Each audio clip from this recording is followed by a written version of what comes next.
আলহামদুলিল্লাহ, যাবতীয় প্রশংসা, যাবতীয় গুণগান, সমস্ত তারিফ, সিফাত এবং সানা আল্লাহ সুবহানাহু ওয়া তাআলার দরবারে পেশ করছি।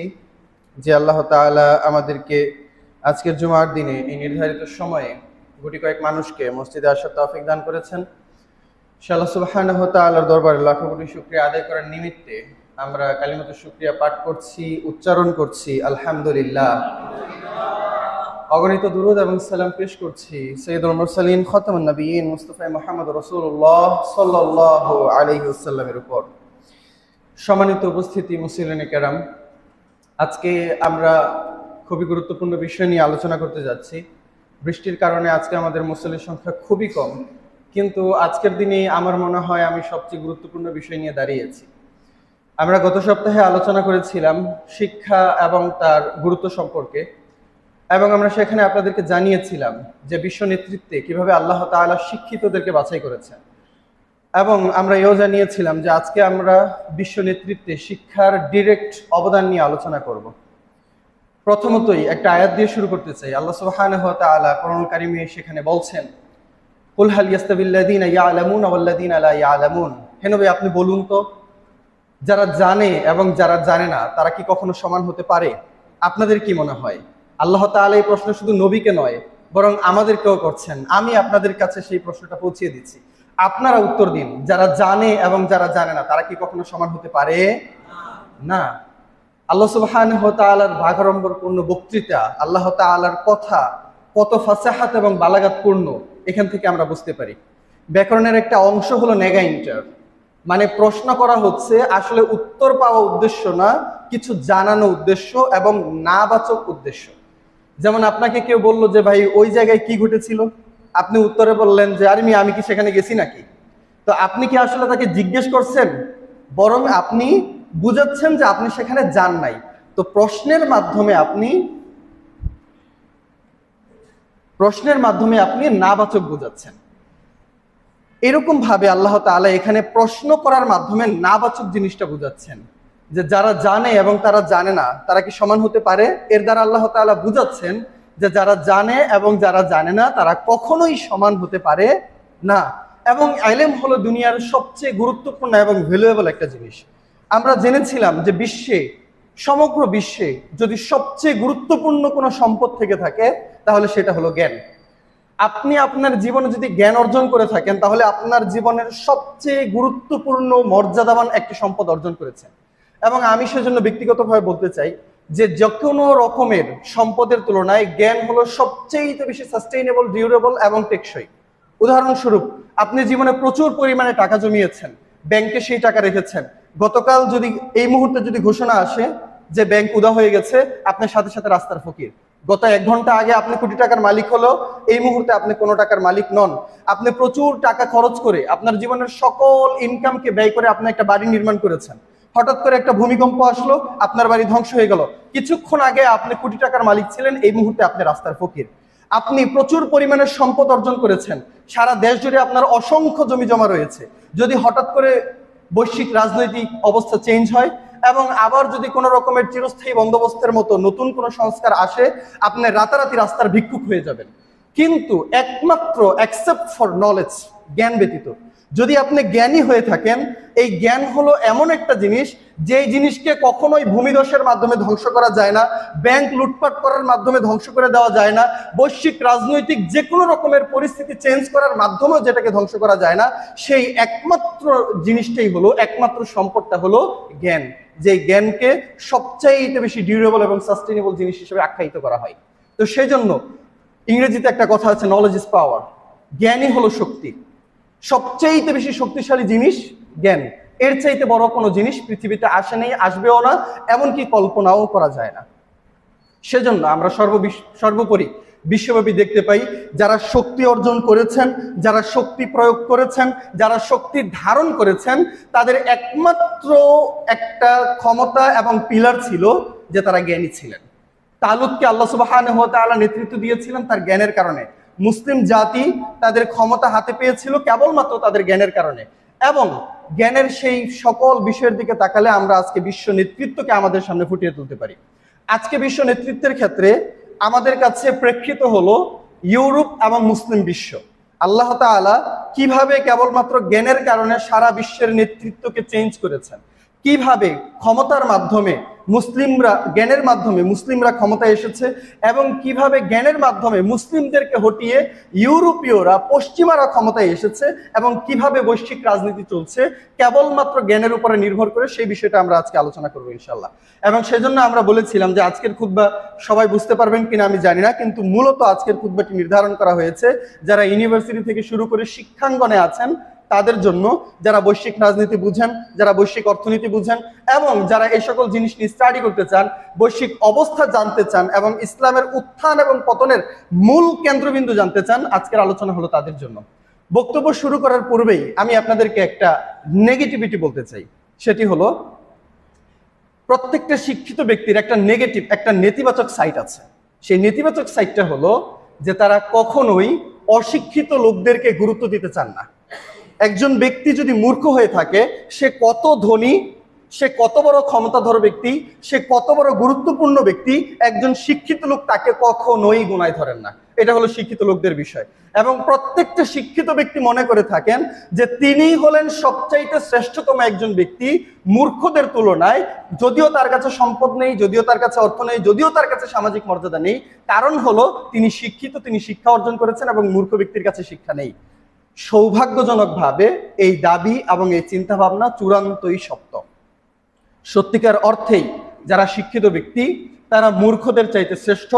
যদিও মূর্খদের তুলনায় তারা কম ধনের অধিকারী, যদিও মূর্খদের তুলনায় তাদের সামাজিক মর্যাদা কম, যদিও মূর্খদের তুলনায় হয়তো বা তাদের বংশ পরম্পরাগত ক্ষমতা এবং প্রভাব কম থাকতে পারে, এবং সেই জন্য কোনো শিক্ষিত ব্যক্তিকে সহজে কাবু করা অথবা বশ করা তুলনামূলক কঠিন।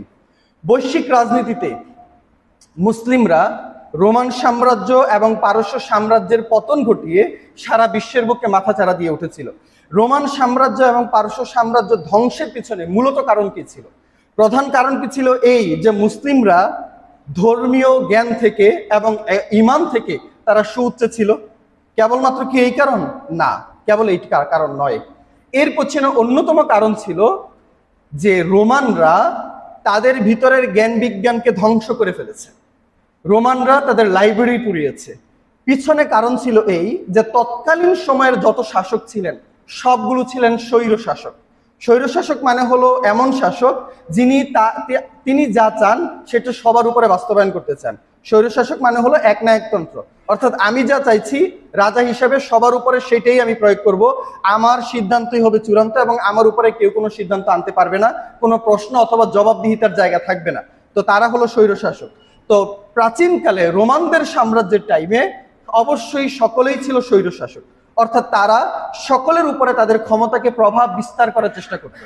এবং আমরা দেখতে পাই যে এই সকল স্বৈর শাসকদের একমাত্র সমস্যা ছিল তারা সবাইকে কাবু করতে পারলেও, সবাইকে তাদের বশে আনতে পারলেও, সবাইকে তাদের চামচা এবং তাদের চাটুকার বানাতে পারলেও শিক্ষিত মানুষদেরকে বশে আনা অন্যদের তুলনায় অনেক অংশে কঠিন ছিল। কারণ শিক্ষিত মানুষ প্রত্যেককে তার যথাযথ মর্যাদাই দিবেন, তার চাইতে বেশি তিনি দিবেন না। প্রত্যেকটা ব্যক্তির যথাযোগ্য মর্যাদার চাইতে বেশিও দিবেন না, তার চাইতে কমও দিবেন না।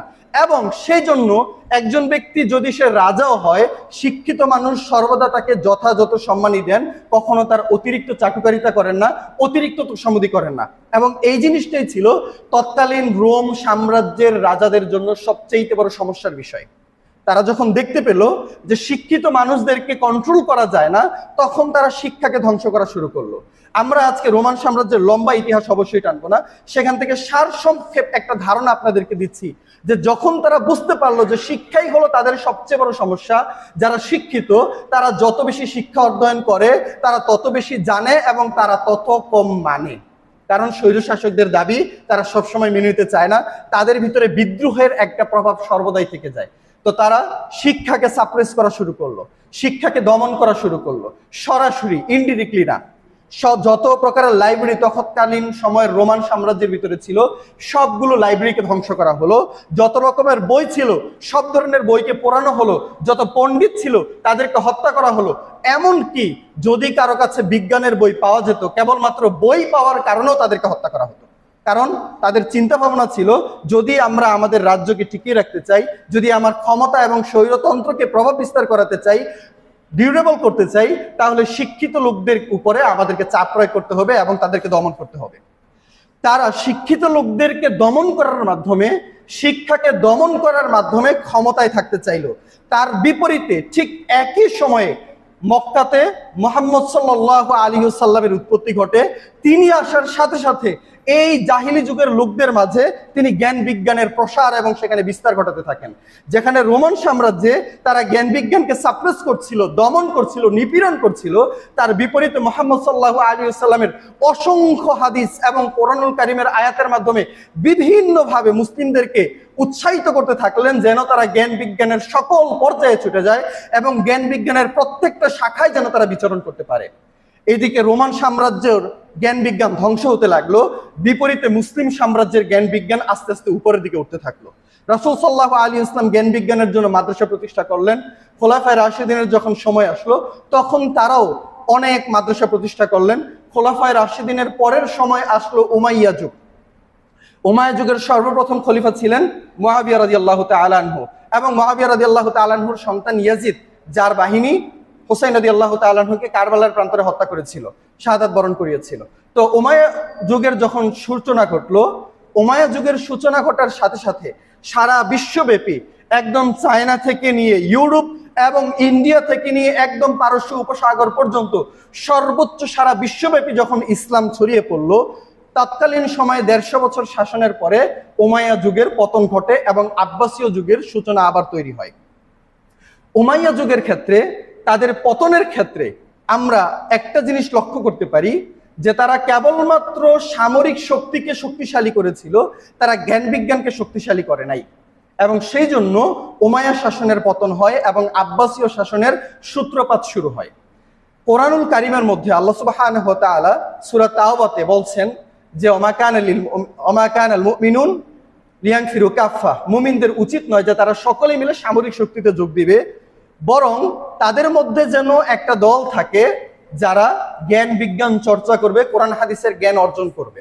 এবং এই আয়াতের ভিত্তিতে আল্লাহ সুবহানাহু ওয়া তাআলা রাসূল সাল্লাল্লাহু আলাইহি ওয়াসাল্লামকে শিক্ষা দিচ্ছিলেন যে নবী, শুধুমাত্র সামরিক শক্তিকে শক্তিশালী করলে চলবে না, বরং জ্ঞান বিজ্ঞানও শক্তিশালী হতে হবে। তাহলে প্রত্যেকটা জাতির টিকিয়ে থাকার পিছনে দুইটা কারণ, এই কথা আপনাদেরকে মনে রাখতে হবে। দুইটা কারণ প্রত্যেকটা জাতির উত্থান এবং পতনের পিছনে, দুইটা কারণের একটা হলো সামরিক শক্তি, দ্বিতীয়ত হলো জ্ঞান বিজ্ঞান। রোমান সাম্রাজ্য সামরিক শক্তিকে শক্তিশালী করেছিল কিন্তু জ্ঞান বিজ্ঞানকে ছেড়ে দিয়েছিল, যার কারণে তাদের সামরিক শক্তি তাদেরকে টিকে রাখতে পারে নাই, তারা ধ্বংস হয়ে গেছে। বিপরীতে আল্লাহ সুবহানাহু ওয়া তাআলা বিশ্বনবীকে কোরআনের আয়াতের মাধ্যমে শিখাচ্ছেন যে বিশ্বনবী কেবলমাত্র সামরিক শক্তি নয়, সবাই যেন সামরিক শক্তিতে চলে না যায়, সবাই যেন জিহাদে চলে না যায়, বরং তাদের মধ্যে একটা দল থাকবে যারা জ্ঞান বিজ্ঞানও চর্চা করবে। জ্ঞান বিজ্ঞান থাকতে হবে। তো জ্ঞান বিজ্ঞান চর্চা করার জন্য আল্লাহ সুবহানাহু ওয়া তাআলা বিশ্বনবীকে আদেশ করলেন। রাসূল সাল্লাল্লাহু আলাইহি ওয়াসাল্লাম একসাথে দুইটা করতে থাকলেন। রাসূল সাল্লাল্লাহু আলাইহি ওয়াসাল্লাম জ্ঞান বিজ্ঞান চর্চা করেছেন, খোলাফায়ে রাশিদিনও জ্ঞান বিজ্ঞান এবং যত রকমের সামরিক শক্তি আছে সবগুলোকে একত্রে তারা বাস্তবায়ন করার চেষ্টা করছিলেন এবং অগ্রযাত্রায় যাওয়ার জন্য চেষ্টা করছিলেন। যখন উমাইয়া খেলাফত আসলো, উমাইয়া খেলাফত আসার পরে তারা কেবলমাত্র তাদের টেরিটরি এক্সপ্যানশন অর্থাৎ সাম্রাজ্যবাদের দিকে চিন্তা করলো যে কোনোভাবে মুসলিম সাম্রাজ্য বড় করতে হবে।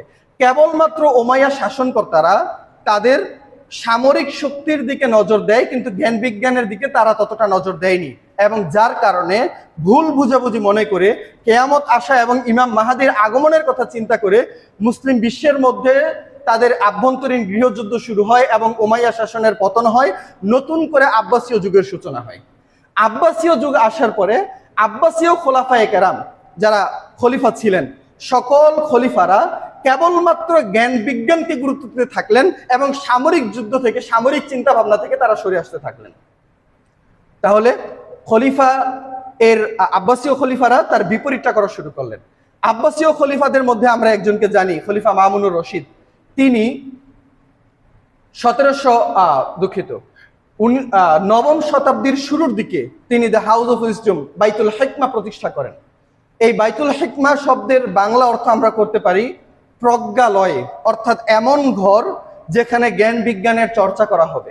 খলিফা মামুনুর রশিদ নবম শতাব্দীর শুরুর দিকে তিনি বাইতুল হিকমা প্রতিষ্ঠা করেন এবং তিনি সারা বিশ্ব থেকে সকল ধরনের জ্ঞানীগুণী ব্যক্তিদেরকে আহ্বান করা শুরু করেন। সারা বিশ্বের মধ্যে যত ধরনের জ্ঞানীগুণী ব্যক্তি রয়েছে, হোক তারা ইউরোপে, গ্রিসে অথবা যে কোনো পর্যায়ের অঞ্চলে অথবা মুসলিমের আশপাশের যে কোনো জায়গায় থাকুক না কেন, সারা বিশ্বের জ্ঞান বিজ্ঞানের আগ্রহী লোকদেরকে তিনি তার পর্যালয়ে এবং তিনি তার জায়গায় আহ্বান করতে থাকেন। এবং এই প্রজ্ঞালয় অর্থাৎ জ্ঞানের ঘর, দ্য হাউস অফ উইজডম, অথবা আরবিতে তখন সেটাকে বাইতুল হিকমা বলে আখ্যায়িত করা হতো, এই ঘর থেকে ইসলামের জ্ঞান বিজ্ঞানের সূচনা করা হয়। এখান থেকেই ইসলামের যত রকমের জ্ঞান বিজ্ঞান শুরু হয়েছে সব এখান থেকেই তার সূত্রপাত ঘটিয়েছে। এবং যখনই তিনি এখান থেকে জ্ঞান বিজ্ঞানের সূত্রপাত ঘটাতে থাকেন, আমরা যত ধরনের মুসলিম মনীষীর কথা জানি, যত ধরনের মুসলিম জ্ঞানী ব্যক্তির কথা জানি, বিজ্ঞান এবং সকল পর্যায়ের ক্ষেত্রে যত লোকদের কথা আমরা জানি, তাদের সকলের সম্পৃক্ততা এই জায়গার সাথে পাওয়া যাবে। এবং নবম শতাব্দীর শুরুর দিকে তৈরি হওয়া এই ঘর থেকেই জ্ঞান বিজ্ঞানের সকল প্রাথমিক ধারা শুরু হয়। সেখান থেকে আমরা যদি ম্যাথমেটিক্সের দিকে তাকাই, আজকে আমরা সংক্ষিপ্তভাবে মুসলিম বিশ্বের কিছু অবদান বর্তমান বিশ্ববাসীর জন্য উপস্থাপন করব। তার মধ্যে সর্বপ্রথম আমি ম্যাথমেটিক্সের ক্ষেত্রে অর্থাৎ অঙ্ক বিজ্ঞানের ক্ষেত্রে, গণিত বিজ্ঞানের ক্ষেত্রে যার নাম উল্লেখ করতে চাই, তিনি হলেন মুহাম্মদ বিন মুসা আল খাওয়ারিজমি। মুহাম্মদ বিন মুসা আল খাওয়ারিজমি ছিলেন এই দ্য হাউস অফ উইজডমের অন্যতম একজন ব্যক্তি, এবং তিনি হলেন সেই ব্যক্তি যিনি আলজেব্রা বাস্তবায়ন করেছিলেন এবং আলজেব্রার সূত্রপাত ঘটিয়েছিলেন, যেখান থেকে এসেছে অ্যালগরিদম। আজকে বর্তমান বিশ্বের সকল পর্যায়ের টেকনোলজি, সারা বিশ্বের সকল পর্যায়ের প্রযুক্তি নির্ভর করে এই ব্যক্তির এই আলজেব্রা এবং অ্যালগরিদমের উপরে। আপনারা আজকে যত পর্যায়ের জিনিস দেখতে পাচ্ছেন, এমনকি আজকের ফেসবুক, ইউটিউব অথবা অন্য যে কোনো সোশ্যাল মিডিয়া, অন্য যে কোনো অ্যাপ এবং অ্যাপ্লিকেশন সফটওয়্যার, সব কিছু সৃষ্টি হয়েছে, সব কিছু আবিষ্কার হয়েছে এই অ্যালগরিদমের উপরে, যে অ্যালগরিদম আবিষ্কার করেছেন এই মুসলিম ব্যক্তি মুহাম্মদ বিন মুসা আল খাওয়ারিজমি। শুধু তাই নয়, এমনকি তিনি হিন্দি নিউমেরালস অর্থাৎ অঙ্ককে গবেষণা করে আজকে বর্তমানে যে ইংরেজি অঙ্ক আছে 1 2 3 4 5 6 7 8 9, এই 9টা অঙ্ককে তিনি নতুনভাবে আবিষ্কার করেন। আজকে বর্তমান ইংরেজরা অর্থাৎ ইংরেজি ভাষায় যে 1 2 3 4 থেকে নিয়ে একদম 9 পর্যন্ত, এমনকি 0 পর্যন্ত যত ধরনের ইংরেজি সংখ্যা আমরা দেখতে পাচ্ছি, এগুলো আবিষ্কার করেন কে? এই মুসলিম ব্যক্তি মুহাম্মদ বিন মুসা আল খাওয়ারিজমি। এবং তিনি সর্বপ্রথম ইংরেজির মধ্যে এই শূন্যের ধারণা নিয়ে আসেন এবং এগুলোকে তিনি বাস্তবায়ন করেন অ্যাঙ্গেলের সংখ্যার উপরে কেন্দ্র করে। অ্যাঙ্গেল মানে হলো কোণ, অর্থাৎ কোণের সংখ্যার উপরে নির্ভর করে তিনি এগুলোকে বাস্তবায়ন করেন, এগুলোকে সৃষ্টি করেন। আপনারা দেখতে পাবেন যেমন 1 যখন আমরা লিখি তখন সেখানে একটা কোণ তৈরি হয়, যখন 0 লেখা হয় তখন সেখানে কোনো কোণ তৈরি হয় না। যদি এই মুহূর্তে আমাদের কাছে ডায়াগ্রাম থাকতো তাহলে আমরা আপনাদেরকে সহজে বোঝাতে পারতাম।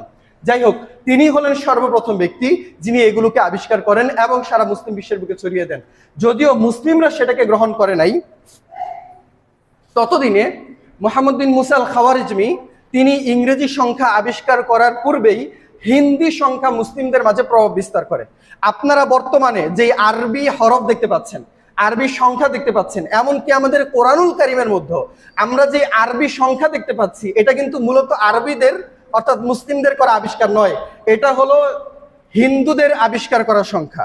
তাহলে আমরা ব্যবহার করছি হিন্দুদের আবিষ্কার করা সংখ্যা, আর সারা বিশ্ব ব্যবহার করছে মুসলিমদের আবিষ্কার করা সংখ্যা।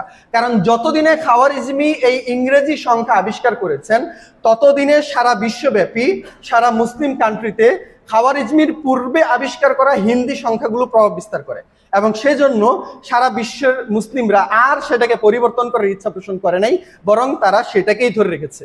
তার বিপরীতে ইউরোপ এবং আমেরিকাতে তারা যেটাকে ব্যবহার করত সেটা হলো রোমান সংখ্যা। আমরা ছোটবেলায় রোমান সংখ্যা পড়েছিলাম এবং আপনারা দেখেছেন যে রোমান সংখ্যা মনে রাখা কতটা কষ্টকর এবং কতটা ঝামেলার। তো তারা যখন দেখতে পেল যে মুসলিমরা নতুন কিছু আবিষ্কার করেছে যেটা তাদের রোমান সংখ্যার চাইতে আরো অনেক সহজ, তখন তারা তাদের সংখ্যাকে বাদ দিয়ে মুসলিমদেরটাকে ধরে নিয়েছে। এছাড়াও আমরা অসংখ্য ব্যক্তির কথা আজকে আলোচনা করার প্রয়াস পাচ্ছি। কেবলমাত্র মুহাম্মদ বিন মুসা আল খাওয়ারিজমি নন, এমনকি আমরা ওমর আল খৈয়ামের কথাও জানি। তিনি হলেন সেই ব্যক্তি যিনি কিউবিক ধারণার সূত্র প্রতিষ্ঠা করেছিলেন।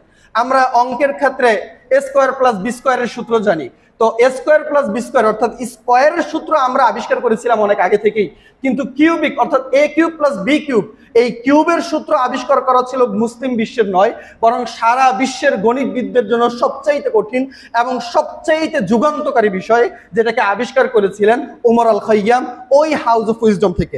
এমনকি তিনি অ্যাবনোমিনাল থিওরাম আবিষ্কার করেছেন এবং আল বাত্তানি তিনি আবিষ্কার করেছিলেন এই ত্রিকোণমিতি। এই ত্রিকোণমিতি যেটা আমরা 9 10-এর বই এখন পর্যন্ত পড়ছি, যেটার মাধ্যমে সারা বিশ্বের পরিমাপ করা যায়, যেটার মাধ্যমে আজ পর্যন্ত যত রকমের জমি জমা থেকে সব ধরনের জ্যামিতিক হিসাবের সূত্র মাত্রায় নির্ভর করায় এই ত্রিকোণমিতির উপরে, যেটা সৃষ্টি করেছিলেন আবিষ্কার করেছিলেন আল বাত্তানি। এবং এই ত্রিকোণমিতি আবিষ্কার করার কারণেই এবং জ্যোতির্বিজ্ঞানকে অন্তর্ভুক্ত করার কারণেই সারা বিশ্বের মধ্যে তৎকালীন সময়ে যত ধরনের মসজিদ নির্মাণ করা হয়েছিল সবগুলো কাবা ঘরকে কেন্দ্র করে মসজিদ নির্মাণ করা হয়েছিল। আপনারা একটা বিষয় চিন্তা করে দেখুন, আজ থেকে 1000 বছর পূর্বে তখনও জিপিএস সিস্টেম আবিষ্কার হয়নি, তখনও আজকের মতো মোবাইল অ্যাপ আমাদের কাছে ছিল না, কিন্তু সেই 1000 বছর পূর্বে সারা বিশ্বব্যাপী কাবাকে নির্ভর করে, কাবাকে ডিরেকশন ধরে আমাদের মসজিদ নির্মাণ করতে হয়েছে, তাই না? কাবাকে ডিরেকশন ধরে আমাদের মসজিদ নির্মাণ করতে হয়েছে। আজ থেকে 1-1.5 পূর্বে সারা বিশ্বব্যাপী যত ধরনের মসজিদ আবিষ্কার করা হয়েছে, তৈরি করা হয়েছে, সবগুলো মসজিদ দেখা হয়েছে যে আজ পর্যন্ত তারা কাবা ঘরের ডিরেকশন ধরেই রেখেছে। কিভাবে সম্ভব হয়েছিল মুসলিমদের মাধ্যমে যে সারা বিশ্বে কাবা থেকে 1000, 2000, 1 লক্ষ কিলোমিটার দূরে হলো যদি তারা মসজিদ নির্মাণ করত, আজকের সময়ে আমরা এসে দেখি যে তাদের মসজিদের ডিরেকশন কাবা বরাবরই যায়, অন্য কোথাও যায় না। কিভাবে করা হয়েছিল? এই আল বাত্তানির ত্রিকোণমিতি আবিষ্কার করার মাধ্যমে এবং জ্যোতির্বিজ্ঞানের মাধ্যমে তারা সেটাকে সম্ভব করতে সক্ষম হয়েছিলেন। তার পাশাপাশি আমরা সবকিছুর উপরে আপনাদেরকে সাম্যক ধারণা দিতে চাই, এজন্য আমরা খুব সংক্ষিপ্তভাবে আলোচনা সামনে টানছি। আমরা এবার অ্যাস্ট্রোলজির কথা বলি এবং অ্যাস্ট্রোনমির কথা বলি, অর্থাৎ জ্যোতির্বিজ্ঞান এবং জ্যোতিষশাস্ত্র। তৎকালীন গ্রিসে সর্বপ্রথম দেখা যায় যে জ্যোতির্বিজ্ঞান এবং জ্যোতিষশাস্ত্রকে এক বলে ধারণা করা হতো, কিন্তু ইসলাম আসার পরে জ্যোতির্বিজ্ঞান এবং জ্যোতিষশাস্ত্রকে পার্থক্য করা হয়। এবং জ্যোতির্বিজ্ঞান বাস্তবায়ন করার ক্ষেত্রে, জ্যোতির্বিজ্ঞান মানে হলো তারকারাজির বিজ্ঞান, বৈশ্বিক, আমরা এটাকে সহজে কিভাবে বলতে পারি, যেমন আপনারা যত রকমের নাসার যত কার্যাবলী দেখতে পান, এই সকল নাসার কার্যাবলী হলো জ্যোতির্বিজ্ঞানের অন্তর্ভুক্ত। তো জ্যোতির্বিজ্ঞান এবং জ্যোতিষশাস্ত্রকে তৎকালীন সময় এক ধরা হতো, কিন্তু জ্যোতির্বিজ্ঞান বাস্তবায়ন করার পিছনে ডিরেক্টলি কোরআনের সর্বোচ্চ অবদান রয়েছে। কোরআনুল কারীম যদি আপনারা প্রথম থেকে শেষ পর্যন্ত পড়েন তাহলে দেখতে পাবেন যে আল্লাহ তাআলা অসংখ্য জায়গায় অসংখ্যভাবে বিভিন্ন রকমের জ্যোতির্বিজ্ঞান সম্পৃক্ত কোরআনের আয়াত নিয়ে এসেছেন, এবং এই কোরআনের আয়াতগুলো পরোক্ষভাবে নয় বরং প্রত্যক্ষভাবে মুসলিমদেরকে সহায়তা করেছে জ্যোতির্বিজ্ঞানের ধারণাকে উন্নত করার ব্যাপারে। এবং আমরা সেক্ষেত্রে দেখতে পাই তৎকালীন গ্রিসে, অর্থাৎ মুসলিমদের সাম্রাজ্যের উত্থানের আগে গ্রিসের জ্ঞান বিজ্ঞান উচ্চতর ছিল। যেমন আপনারা অ্যারিস্টটলের কথা শুনেন, সক্রেটিসের কথা শুনেন, অথবা প্লাটো অথবা আলেকজান্ডারের কথা শুনেন, এই সকল লোক ছিলেন গ্রিসের লোক। আমরা আজকে ইউনানি ঔষধালয় সম্পর্কে জানি। ইউনানি শব্দটা হলো ইউনান, অর্থাৎ গ্রিসের ভাষাকে ইউনান বলা হতো, এবং সেই জন্য আমরা আজকে ইউনান শব্দ দ্বারা মূলত গ্রিসকে বুঝিয়ে থাকি। তো গ্রিস তৎকালীন সময় অনেক উচ্চতর ছিল, তৎকালীন সময় টলেমির কথাও ছিল, কিন্তু গ্রিসও ওই জায়গায় পৌঁছাতে পারেনি যেই জায়গায় মুসলিমরা পৌঁছাতে পেরেছিল। আমরা আজকে আপনাদেরকে কিছু বিষয় বলতে চাই। এই অ্যাস্ট্রোলজির ক্ষেত্রে এবং এই জ্যোতির্বিজ্ঞানের ক্ষেত্রে কোরআনুল কারীমের অবদান সরাসরি পতিত হয়েছে। এমনকি কোরআনুল কারীম থেকে উদ্বুদ্ধ হয়ে আল বিরুনি তিনি জ্যোতির্বিজ্ঞানের উপরে বিশাল গবেষণা করেছেন। আজকে মুসলিমরা টলেমির কথা জানে কিন্তু আল বিরুনির কথা জানে না। আজকের মুসলিমরা মাজরাতির কথা জানে না, অথচ তারা জ্যোতির্বিজ্ঞান বাস্তবায়ন করার ক্ষেত্রে বৈশ্বিক রাজনৈতিক এবং অর্থনৈতিক এবং ভৌগোলিক অবস্থানকে নির্বাচন করার ক্ষেত্রে সবচেয়ে বেশি অগ্রণী ভূমিকা পালন করেছেন। এমনকি যেই টলেমিকে আজকে আমাদের মুসলমানের বাচ্চারা শিখে কিন্তু বিরুনিকে শিখে না, সেই টলেমির গবেষণাকে তিনি ভুল প্রমাণ করে আল বিরুনি নিজে বই রচনা করেছেন এবং টলেমির কোথায় কোথায় ভুল রয়েছে সেগুলোকে তিনি ধরিয়ে দিয়েছেন। আমরা অ্যাস্ট্রোলজির পাশাপাশি অন্যান্য আরো সকল জিনিসকে দেখতে পাই যে আল্লাহ সুবহানাহু ওয়া তাআলা কোরআনুল কারীমের মধ্যে এবং রাসূল সাল্লাল্লাহু আলাইহি ওয়াসাল্লামের হাদিসের মাধ্যমে জ্যোতির্বিজ্ঞানকে বৈধ করা হয়েছে এবং জ্যোতিষশাস্ত্রকে হারাম এবং শিরিক বলে আখ্যায়িত করা হয়েছে।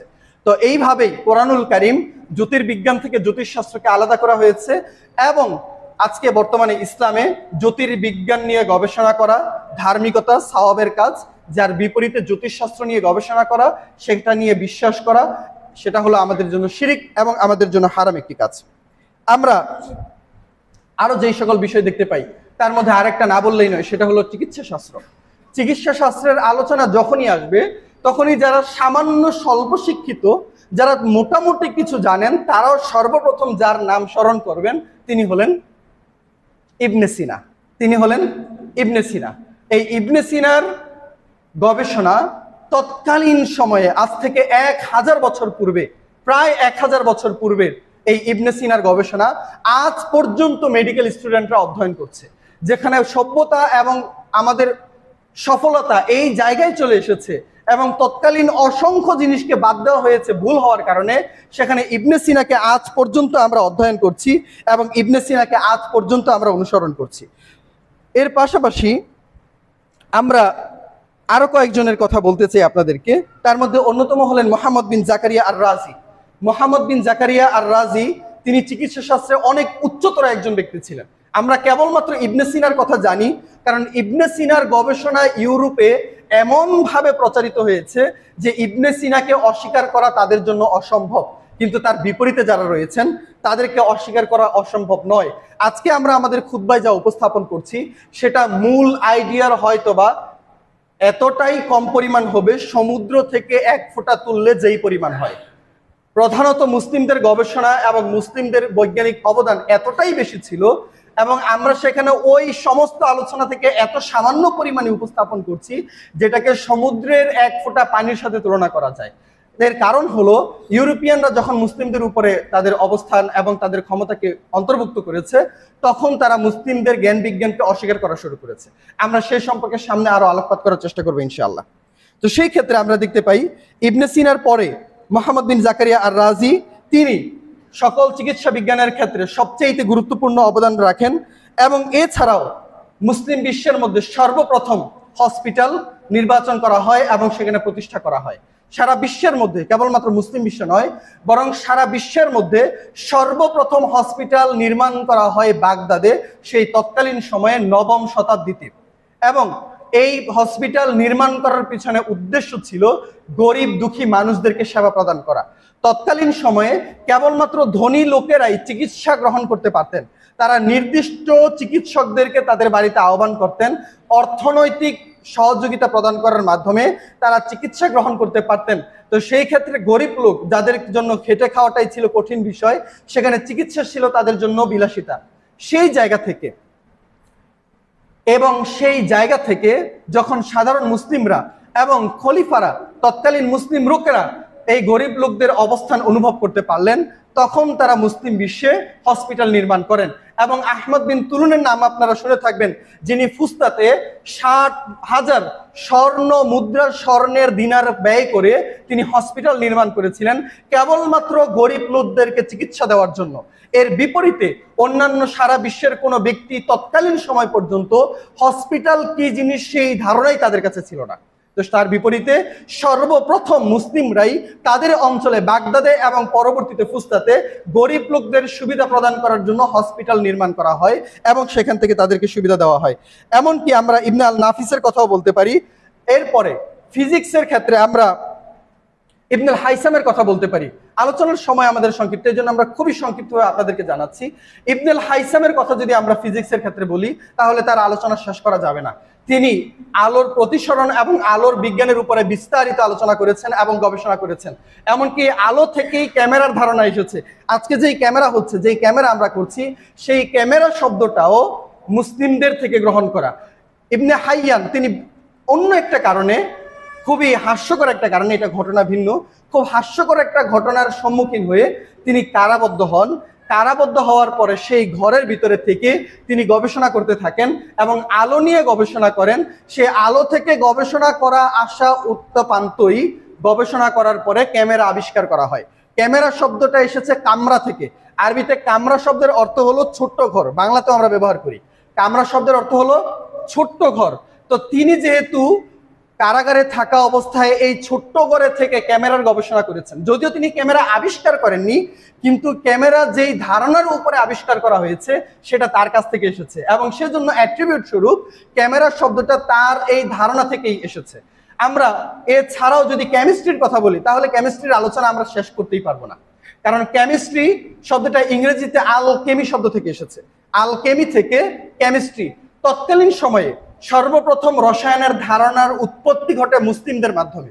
যদিও এর আগে, মুসলিমদের উৎপত্তির আগে, প্রাচীন মিশরীয়রা রসায়ন নিয়ে সামান্য আলোচনা করতো, চিন্তা ভাবনা করতো, কিন্তু এই হাউস অফ উইজডম অর্থাৎ এই বাইতুল হিকমার মাধ্যমে প্রাতিষ্ঠানিকভাবে এবং সরকারি কোষাগারের সমর্থনের মাধ্যমে মুসলিমরা রসায়ন গবেষণা শুরু করে, এবং যারা রসায়ন গবেষণা করত তাদেরকে আলকেমিস্ট বলা হতো। ইউরোপিয়ানরা তাদেরকে অ্যালকেমিস্ট বলে আখ্যায়িত করত, এবং সেই জায়গা থেকেই কেমিস্ট্রি শব্দের উৎপত্তি। যদি আপনারা কেমিস্ট্রি সম্পর্কে কোনো রকমের বই খোলেন, তাহলে সর্বপ্রথম আপনারা যার নাম দেখতে পাবেন তিনি হলেন জাবির ইবনুল হাইয়ান। আমি করোনাকালীন সময়ে মাধবদীতে টিউশনি করাচ্ছিলাম, এবং সেখানে একটা সায়েন্সের ছাত্রকে টিউশনি করার দায়িত্ব নিয়েছিলাম। প্রথম দিন গেলাম, সেখানে যাওয়ার পরে তাকে অঙ্ক শিখালাম। তার পরবর্তী দিন যাওয়ার পরে দেখি যে তার পরিবারের সকল লোক এসে হাজির, যে স্যার আপনি এত সুন্দরভাবে আমার ছেলেকে অঙ্ক শিখিয়েছেন, সে খুবই সন্তুষ্ট।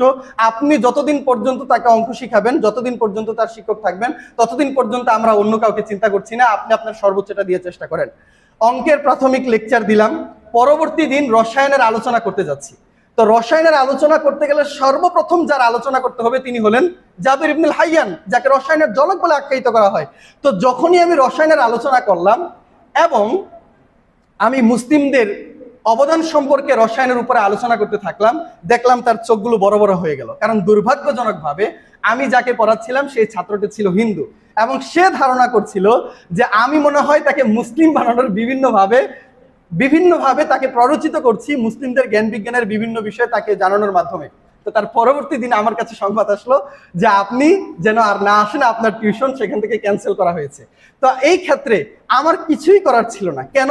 কারণ আমি একজন নিরপেক্ষ ব্যক্তি হিসেবেও, মুসলিম হিসেবে না, একজন নিরপেক্ষ ব্যক্তি হিসেবেও যদি আমি রসায়নের আলোচনা শুরু করতে চাই, তাহলে মুসলিমদের অবদান আলোচনা করা ছাড়া আমি রসায়নের আলোচনা শুরু করতেই পারবো না।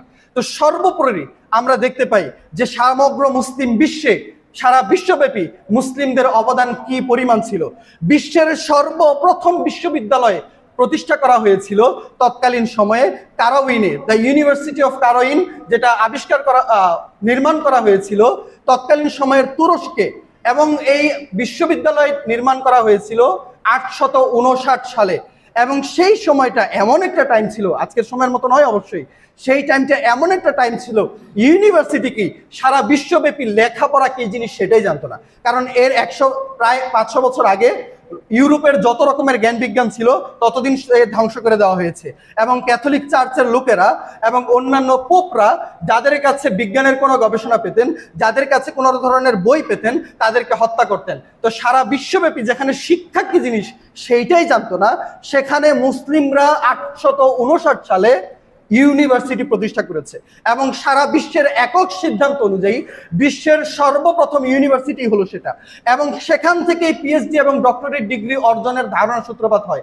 আজকে বর্তমানে সারা বিশ্বের মুসলিমরা বাধ্যতামূলকভাবে ইউরোপ আমেরিকায় যাচ্ছেন বড় বড় পিএইচডি ধারণ করার জন্য, অথচ দুর্ভাগ্যজনক সত্য আমরা সারা বিশ্বের বড় বড় ইউনিভার্সিটিগুলো যেগুলো ইউরোপ এবং আমেরিকায় প্রতিষ্ঠিত, আমরা সেখানে যাচ্ছি পিএইচডি ডিগ্রি ধারণ করার জন্য, অথচ পিএইচডি ডিগ্রির ধারণার সূত্রপাতই ঘটেছিল মুসলিমদের মাধ্যমে। আর মুসলিমরা আজকে পিএইচডি এবং ডক্টরেট কি জিনিস হয়তো বা বুঝতেই পারবে না। দুর্ভাগ্যজনক, এবং এটা আমাদের জন্য শোকের বিষয়, পরিতাপের বিষয় যে আমরা কোথায় ছিলাম এবং কোথায় আছি। প্রশ্ন আপনাদের কাছে স্বাভাবিকভাবেই আসতে পারে, আজ থেকে প্রায় 1000 বছর পূর্বে মুসলিমদের অবস্থা এবং জ্ঞান বিজ্ঞান যদি এত উচ্চতে থেকে থাকে, তাহলে আজকে কেন আমাদের এই অবস্থা? স্বাভাবিক প্রশ্ন। যেখানে মুসলিমরা ইউনিভার্সিটি প্রতিষ্ঠা করেছে, সেখানে ইউরোপ এবং আমেরিকার লোকেরা তখনও অন্ধকার যুগে। আমাদের মুসলমানদের রাসূল সাল্লাল্লাহু আলাইহি ওয়াসাল্লামের আগমনের পূর্বের তৎকালীন সময়কে যেমন জাহিলিয়াতের যুগ বলা হয়, অর্থাৎ অন্ধকার যুগ, ঠিক তেমনি ভাবে ইউরোপের 1600 শতকের পূর্ব পর্যন্ত সমগ্র যুগকে জাহিলিয়াতের যুগ বলে আখ্যায়িত করা হয়। ইংরেজিতে আপনারা শুনবেন the age of darkness, the age of darkness, অর্থাৎ অন্ধকারের যুগ। তো সেখানকার ক্ষেত্রে ইউরোপ আমেরিকা জ্ঞান বিজ্ঞানে উন্নত হয়েছে আরো অনেক পরে। মুসলিমদের জ্ঞান বিজ্ঞানে উন্নত হওয়ারও প্রায় 600 বছর পরে ইউরোপ জ্ঞান বিজ্ঞানের ছোঁয়া পেয়েছে মুসলিমদের মাধ্যমে। প্রশ্ন হলো এই, কিভাবে মুসলিমরা জ্ঞান বিজ্ঞান থেকে ছুটে গেছে, কিভাবে হঠাৎ করে ইউরোপ সারা বিশ্বব্যাপী তাদের জ্ঞান বিজ্ঞানকে ছড়িয়ে দিয়েছে। আমরা আলোচনা লম্বা করতে পারবো না, কিন্তু খুবই সংক্ষিপ্তভাবে আপনাদেরকে জানাতে চাই। আমরা খুতবার শুরুতেই বলেছিলাম যে আল্লাহ তাআলা কোরআন কারীমের মধ্যে দুইটা জিনিসের উপর অতি গুরুত্ব দিতে বলেছেন, একটা হলো জ্ঞান বিজ্ঞান আর একটা হলো সামরিক শক্তি। তো পূর্ব সকল লোকেরা হয়তোবা শুধুমাত্র সামরিক শক্তিতে গুরুত্ব দিয়েছে, কিন্তু জ্ঞান বিজ্ঞানে দেয়নি। আব্বাসীয় যুগের লোকেরা, আব্বাসীয় খলিফারা কেবলমাত্র জ্ঞান বিজ্ঞানে গুরুত্ব দিয়েছেন, তার বিপরীতে তারা সামরিক শক্তিতে কোনো রকমের গুরুত্ব দেননি। যার কারণে 1200 শতাব্দীর শুরুর দিকে আমরা দেখতে পাই যে আব্বাসীয় যুগের খলিফাদের, তারা কেবলমাত্র নামমাত্র খলিফা ছিলেন, কিন্তু সত্যিকার অর্থে তাদের কোনো ক্ষমতা ছিল না। ক্ষমতা এবং অন্যান্য সকল বিষয়াবলী, রাজনৈতিক বিষয়াবলী ছড়িয়ে ছিটিয়ে অন্যান্য লোকদের কাছে চলে গিয়েছিল, কোনো কেন্দ্রীয় ক্ষমতা ছিল না। যখনই তাদের কেন্দ্রীয় ক্ষমতা দুর্বল হয়ে পড়েছে, যখনই সামরিক সক্ষমতা দুর্বল হয়ে পড়ে, তখন এই চীনের প্রাচীন জায়গা থেকে, চীনের প্রাচীরের পিছন থেকে মঙ্গোলীয় জাতির উৎপাত ঘটে। আপনারা মঙ্গোলীয়দের ব্যাপারে শুনে থাকবেন।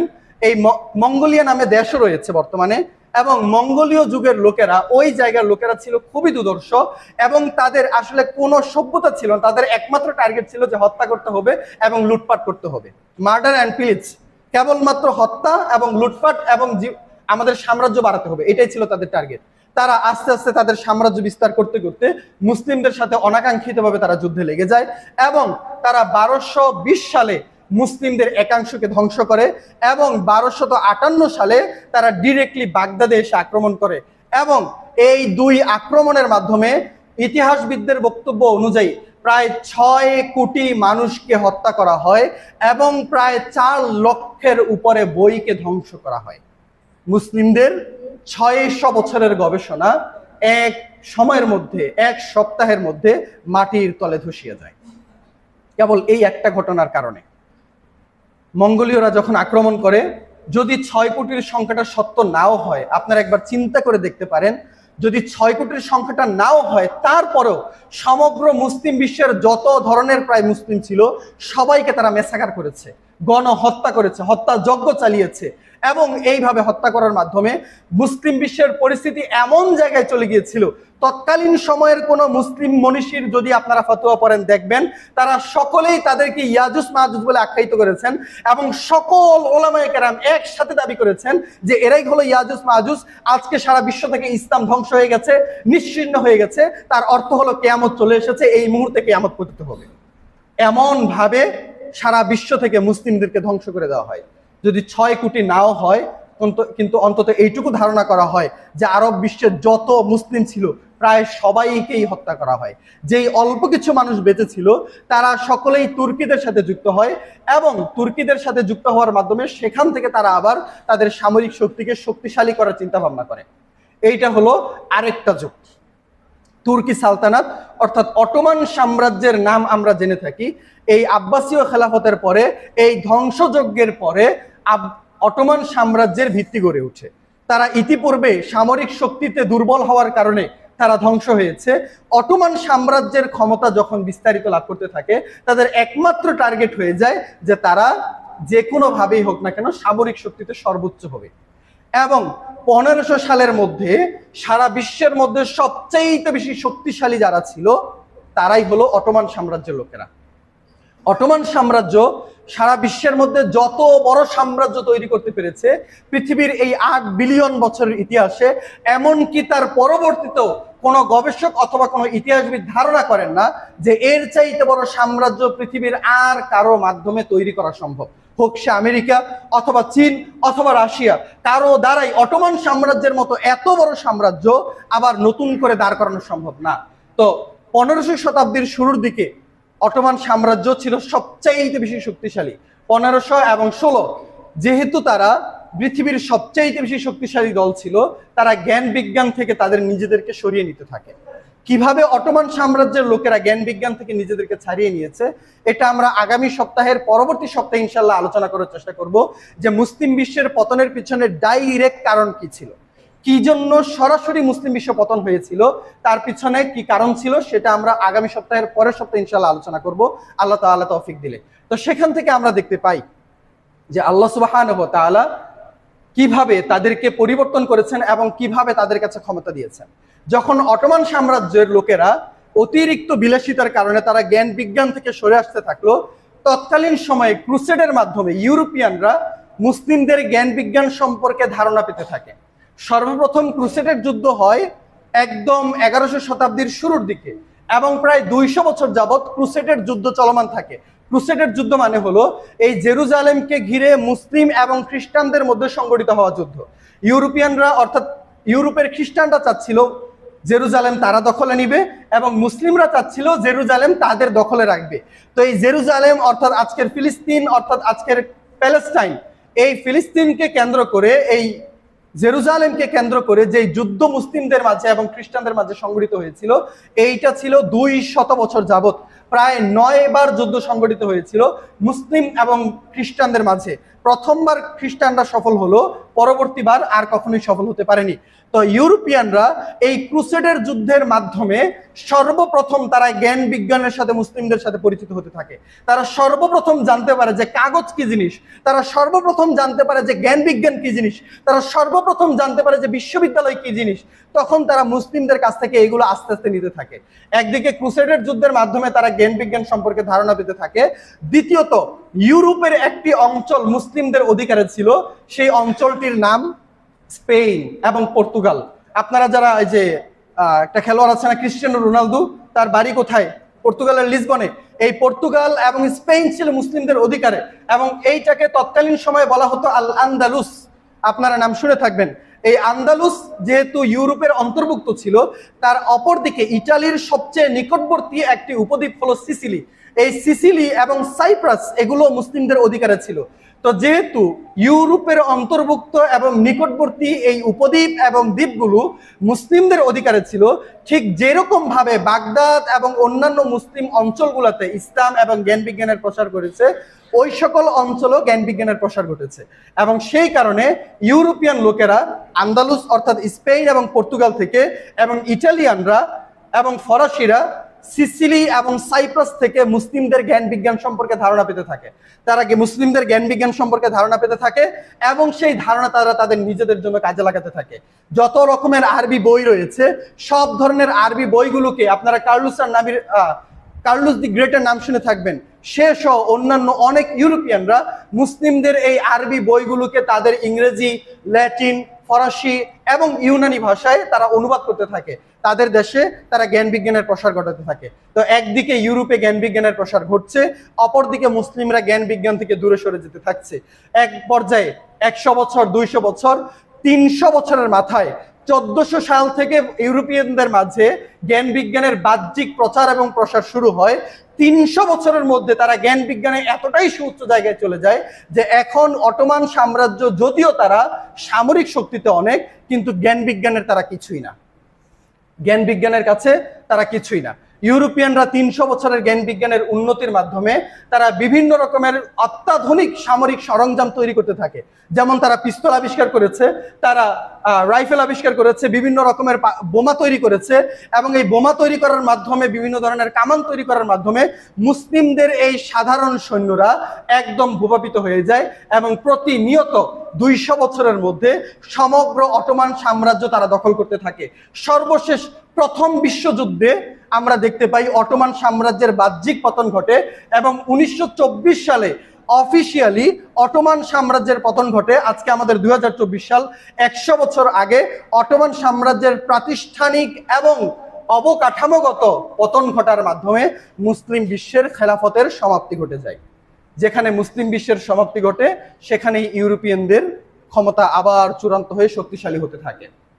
আমরা দেখতে পাই ইউরোপিয়ানরা সেদিকে জ্ঞান বিজ্ঞানে তারা উচ্চে চলে গেছে এবং মুসলিমরা জ্ঞান বিজ্ঞানের সবচেয়ে নিম্ন পর্যায়ে আছে। যখনই ইউরোপিয়ানরা মুসলিমদের ক্ষমতাগুলোকে তারা এক এক করে নিতে থাকলো, মুসলিমদের টেরিটরি এবং মুসলিমদের অঞ্চলগুলো তারা এক এক করে দখল করতে থাকলো, তখন তারা মুসলিমদের ইতিহাস, তাদের ক্ষমতা, তাদের জ্ঞান বিজ্ঞানের চর্চা যা কিছুই ছিল না কেন, সেগুলোকে তারা তাদের নিজেদের করে চালিয়ে দিতে থাকলো। আজকে আমরা যা কিছু মুসলিমদের অবদানের ব্যাপারে আলোচনা করতে পারি সেইটা একদম সমুদ্রের মধ্য থেকে এক ফোঁটা পানির সমপরিমাণ। কারণ মুসলিমরা যা গবেষণা করেছিলেন, প্রথমত ধ্বংস হয়ে গেছে মঙ্গোলীয়দের আক্রমণের মাধ্যমে, দ্বিতীয়ত ধ্বংস হয়েছে ইউরোপিয়ানদের মাধ্যমে। তারা মুসলিমদের যত রকমের অবদান ছিল সব ধরনের প্রায় অবদানকে তারা অস্বীকার করে বসে এবং তারা তাদের নিজেদের নামে সেগুলোকে চালিয়ে দিতে থাকে। একমাত্র যেগুলোকে একদমই অস্বীকার করা সম্ভব নয়, যেগুলোকে একদমই বাদ দিয়ে দেওয়া যায় না, সারা বিশ্বব্যাপী সকল মানুষের কাছে পরিচিত, ওই ধরনের কিছু বিষয় বাদ দিয়ে সবকিছু তারা তাদের নিজেদের নামে দাবি করতে থাকে এবং বিশ্বকে দেখাতে থাকে যে সারা বিশ্বের মধ্যে জ্ঞান বিজ্ঞানে আমরাই হলাম শ্রেষ্ঠ। তো এখানে বিষয়টা হলো এই যে আজকে মুসলিম বিশ্বের অবস্থা খুবই ভয়াবহ। আজ পর্যন্ত আমরা জ্ঞান বিজ্ঞানের সেই জায়গায় যেতে পারি নাই। আজকে আমরা এই জায়গা থেকে দেখতে পাই যে মুসলিমরা সময়ের সাথে নিজেদেরকে মেলানোর সেই সক্ষমতা অর্জন করতে পারেনি এবং ভবিষ্যতে কি হতে পারে সেই জিনিসটা তারা কল্পনা করতে পারেনি। এক সময় সামরিক শক্তির মাধ্যমে সারা বিশ্বের ক্ষমতা চূড়ান্ত ছিল। যার কাছে সামরিক শক্তি বেশি তারাই অন্যান্যদের উপরে নিজেদের শাসন ক্ষমতা চালাতে পেরেছে। কিন্তু সামরিক শক্তির পতন ঘটে যায়, জ্ঞান বিজ্ঞানের সময় চলে আসে। এরপরে জ্ঞান বিজ্ঞানের মাধ্যমে মুসলিমরা রোমানদেরকে পতন ঘটায়, জ্ঞান বিজ্ঞানের মাধ্যমে ইউরোপিয়ানরা মুসলিমদেরকে পতন ঘটায়। আজকের বর্তমান সময়টা কিন্তু আবার জ্ঞান বিজ্ঞানের নেই। আজকের বর্তমান সময়টা হলো অর্থনীতির। বর্তমান সময়ে জ্ঞান বিজ্ঞান নির্দিষ্ট কিছু ডেভেলপিং কান্ট্রি ছাড়া বাকি সবার কাছেই মোটামুটি জ্ঞান বিজ্ঞান রয়েছে। কিন্তু বর্তমান বিশ্ব যেই জায়গায় দুর্বল সেটা হলো বৈশ্বিক অর্থনীতি। এখনকার সময়ের যুদ্ধ সামরিক যুদ্ধ নয়, এখনকার সময়ের যুদ্ধ জ্ঞান বিজ্ঞানের যুদ্ধ নয়, এখনকার সময়ের যে যুদ্ধ সেটা হলো অর্থনৈতিক যুদ্ধ। যদি আপনি আমাকে প্রশ্ন করে থাকেন যে আজকে বর্তমানে আমেরিকা এবং ইসরায়েল তারা কেন বিশ্বের মধ্যে সবচেয়ে বেশি শক্তিশালী, ইসরায়েল এবং আমেরিকার মধ্যে পার্থক্য করা উচিত হবে না। কেন করা হবে না সেটা আলোচনা করা সম্ভব নয়, কিন্তু আমি আপনাদেরকে সহজে বলতে চাই যে ইসরায়েল এবং আমেরিকাকে দুই জাতি মনে না করে আপনারা এক জাতি মনে করেন, তাহলে আমার আলোচনা সহজে বুঝতে পারবেন। তো ইউরোপ বাদ দিয়ে আজকে বর্তমানে আমেরিকা এবং ইসরায়েল বিশ্বের মধ্যে সবচেয়ে বেশি শক্তিশালী। কেন? কারণ হলো তারা সারা বিশ্বের অর্থনীতি তাদের হাতে করে নিয়েছে। সারা বিশ্বের যত রকমের পণ্য রয়েছে সকল পণ্য আজকে তাদের কুক্ষিগত এবং সকল বাজার মার্কেট শেয়ার পুঁজিবাদ তাদের অন্তর্গত। আজকে বর্তমান পর্যায়ে আমরা যা কিছুই ব্যবহার করছি প্রায় 50%-এরও অধিক আমরা এই সকল ইসরায়েলি পণ্য ব্যবহার করছি এবং আমরা সেক্ষেত্রে বাধ্য। তো বর্তমান সময়ে যে সময় চলছে সেটা হলো অর্থনীতির যুগ। এবং 2019 সালের আপনারা ঘটনা শুনে থাকবেন, 2019 সালে যে যুদ্ধ সংঘটিত হয়েছিল আমেরিকা এবং চায়নার মধ্যে, সেটা কোনো সামরিক যুদ্ধ নয়। সেটা কি ছিল? সেটা হলো বাণিজ্য যুদ্ধ। কিছুদিন পূর্বে শ্রীলঙ্কায় যে সরকারের পতন হয়েছে, সেই পতন কিভাবে হয়েছে? সামরিক ক্ষমতার মাধ্যমে অথবা বড় কোনো আন্দোলনের মাধ্যমে না, কেবলমাত্র অর্থনীতি ধ্বংস হয়ে যাওয়ার মাধ্যমে শ্রীলঙ্কার শাসন ক্ষমতা ধ্বংস হয়ে গেছে, তাদের পতন ঘটেছে, নতুন সরকার আবার জেগে উঠেছে। তো সেই জন্য আমরা দেখতে পাই যে বর্তমান সময়ে যদি কারো পতন ঘটাতে হয় তাহলে কেবলমাত্র অর্থনীতি দুর্বল করে দেওয়ার মাধ্যমেই যথেষ্ট। আমরা দেখতে পাই যে শ্রীলঙ্কার পতন হয়েছিল কেবলমাত্র তাদের দূরবর্তী লোকেরা রেমিটেন্স অফ করে দিয়েছিলেন, সেই জন্য। আজকেও বর্তমানে বাংলাদেশের মানুষ সেই থ্রেটের মধ্যেই রয়েছে। বর্তমান সময়ে বাংলাদেশের রিজার্ভের পরিমাণ 8 বিলিয়নের নিচে। যদি আমরা আমাদের পরবর্তী 3-4 মাস অর্থাৎ পরবর্তী 1 বছরও চালনা করতে চাই তাহলে আমাদের কাছে অন্তত 8-10 বিলিয়ন থাকা প্রয়োজন। প্রধানমন্ত্রী এই আন্দোলনের মাঝেই বাধ্য হয়েছিলেন চীন সফর করতে। তার উদ্দেশ্য ছিল যে তিনি চীনের কাছ থেকে 5 বিলিয়ন তিনি ঋণ নিতে পারবেন, কিন্তু চীন সেই ঋণের দাবি নাকচ করে দেয় এবং সেখান থেকে হাত ফিরিয়ে নেয়। তো সেই জন্য আমরা দেখতে পাই যে বর্তমানে বাংলাদেশের অর্থনীতি নির্ভর করছে প্রবাসীদের রেমিটেন্সের উপরে, এবং যদি প্রবাসীর রেমিটেন্স বন্ধ করে দেয় তাহলে বাংলাদেশের অর্থনীতি এবং বাংলাদেশ সরকার সাথে সাথে পতন ঘটে যাবে। সেজন্য প্রধানমন্ত্রী শেখ হাসিনা সকলের কাছে আহ্বান জানিয়েছেন যাতে করে বৈশ্বিক লোকেরা প্রবাসীরা রেমিটেন্স অফ না করে। এবং সেইখান থেকে আমরা দেখতে পাই, আমি আপনাদেরকে এই আলোচনার মাধ্যমে যেটা বোঝাতে চাচ্ছি সেটি হলো যে বর্তমান সময়ের অর্থনীতি কতটা গুরুত্বপূর্ণ। প্রশ্ন হলো, আজকের খুতবা থেকে, সময় শেষ হয়ে গেছে, আজকের খুতবা থেকে আমি আপনাদের কাছে যেই মেসেজটা দিতে চাই সেটা হলো খুব অল্প সময়ের মধ্যে সমগ্র আলোচনার মূল কথা এইটাই। যারা ঘুমিয়ে আছেন, আলোচনা শুনতে শুনতে বিরক্ত হয়ে গেছেন, অবশ্য হয়ে গেছেন, সকলের কাছে অনুরোধ জানাচ্ছি এই খুতবাটা, এই কথাটা আপনারা মনোযোগ দিয়ে শুনুন।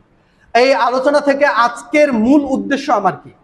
মূল উদ্দেশ্য হলো আগামী 20 থেকে 30 বছরের মধ্যে বৈশ্বিক রাজনীতি অর্থাৎ বৈশ্বিক অবস্থার অর্থনীতির উপরে নির্ভর করবে না, আপনার টাকার উপরে আপনার ক্ষমতা থাকবে না, আপনার সামরিক শক্তির উপরেও আপনার ক্ষমতা থাকবে না। আগামী 20 অথবা 30 বছরের মধ্যে বৈশ্বিক ক্ষমতা চলে যাবে আইটি সেক্টরের উপরে, অর্থাৎ আইসিটি, কি বলে সেটাকে, তথ্য প্রযুক্তি। খুব সহজেই আমি আপনাদের কাছে জানাচ্ছি যে আগামী 20-30 বছরের মধ্যে এই অর্থনৈতিক যুগ পরিবর্তিত হয়ে যেই দিকে চলে যাবে সেটা হলো আইসিটি অর্থাৎ তথ্য প্রযুক্তির যুগ। এবং সেই জন্য বাংলাদেশ শিক্ষা প্রতিষ্ঠানে এবং অন্যান্য সকল জায়গাতে তথ্য প্রযুক্তিকে বাধ্যতামূলক করা হয়েছে যখনই সরকার এই বিষয়টি বুঝতে পেরেছেন। তো আপনারা যদি এই মুহূর্তে আক্ষেপ করে থাকেন যে হ্যাঁ, কেন আমাদের প্রাচীন মুসলিমরা বুঝতে পারলেন না যে জ্ঞান বিজ্ঞান তাদের ধারণ করা উচিত ছিল, কেন আমাদের কিছু বছর আগের মুসলিমরাও বুঝতে পারলেন না যে অর্থনীতিতে সমৃদ্ধ হওয়ার উচিত ছিল, অর্থনীতিতে সমৃদ্ধ না হওয়ার কারণে আজও আমরা নিষ্পেষিত এবং শোষিত। এইবার আপনাদের কাছে দাবি হলো, যদি আমরা পরবর্তীতে যদি আমরা মুসলিমরা মাথাচাড়া দিয়ে উঠতে চাই, পরবর্তী প্রজন্মে যদি আমরা শক্তিশালী হতে চাই, তাহলে পরবর্তী প্রজন্মে যেই বিষয়ের মাধ্যমে শক্তিশালী হওয়া যাবে সেইটা আমাকে এই মুহূর্তে ধারণ করতে হবে, এবং সেইটা নান আদার দেন টেকনোলজি, সেটা প্রযুক্তি ছাড়া অন্য কোনো কিছুই নয়।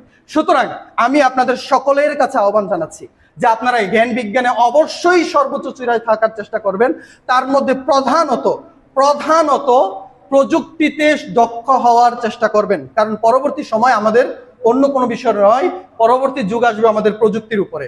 সুতরাং আমি ব্যক্তিগতভাবে আমার আকাঙ্ক্ষা আপনাদের কাছে জানিয়ে দিই, আমার ইচ্ছা হলো আগামী 20 বছরের মধ্যে, আমি যেহেতু আরবি লাইনে লেখাপড়া করছি, ধর্মীয় লাইনে লেখাপড়া করছি, এই মুহূর্তে প্রযুক্তিতে রিভার্ট করা, এই মুহূর্তে প্রযুক্তিতে আমাকে নিয়ে যাওয়া আমার জন্য সম্ভব নয়।